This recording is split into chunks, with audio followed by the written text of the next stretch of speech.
আসসালামু আলাইকুম সুপ্রিয় শিক্ষার্থী ভাই বোনেরা, আমরা সাধারণত জানি কোনো ওয়ার্ডের শেষে অ্যালয় থাকলে সেটা অ্যাডভার্ব হয়, কিন্তু আজকে আমরা জানবো কিছু অ্যাডজেক্টিভের নাম যেটা অ্যালয় দিয়ে হয়েছে।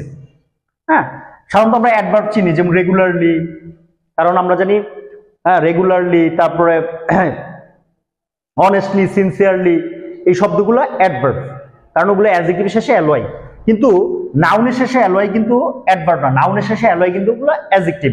যেরকম আমরা বলি না ফাদারলি, মাদারলি, সিস্টারলি, তারপরে বলি টাইমলি, তারপরে সাপ্তাহিকভাবে বললে বলি উইকলি, হ্যাঁ, মান্থলি, ফাদারলি, মাদারলি, সিস্টারলি, এই শব্দগুলো কিন্তু অ্যাডজেক্টিভ।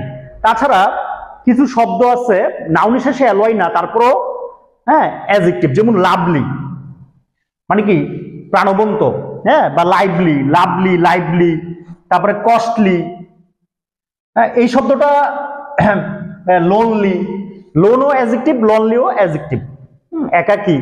তারপর ডেডলি মারাত্মক, আগলি কুৎসিত, হোলি পবিত্র, সিলি, সিলি ঘটনা বলি না, মানে সাধারণ ঘটনা, সামান্য ঘটনা যেটা।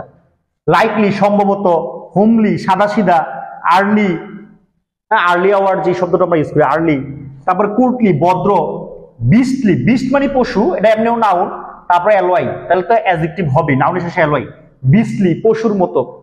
তাহলে এই সকল শব্দগুলা হ্যাঁ যে অ্যালয় থাকা সত্ত্বেও এগুলো কিন্তু অ্যাডভার্ব না, অ্যাডজেক্টিভ। তো এই ছিল আজকের adjective that ends with alloy. সবার জন্য শুভকামনা, থ্যাঙ্কস ফর ওয়াচিং।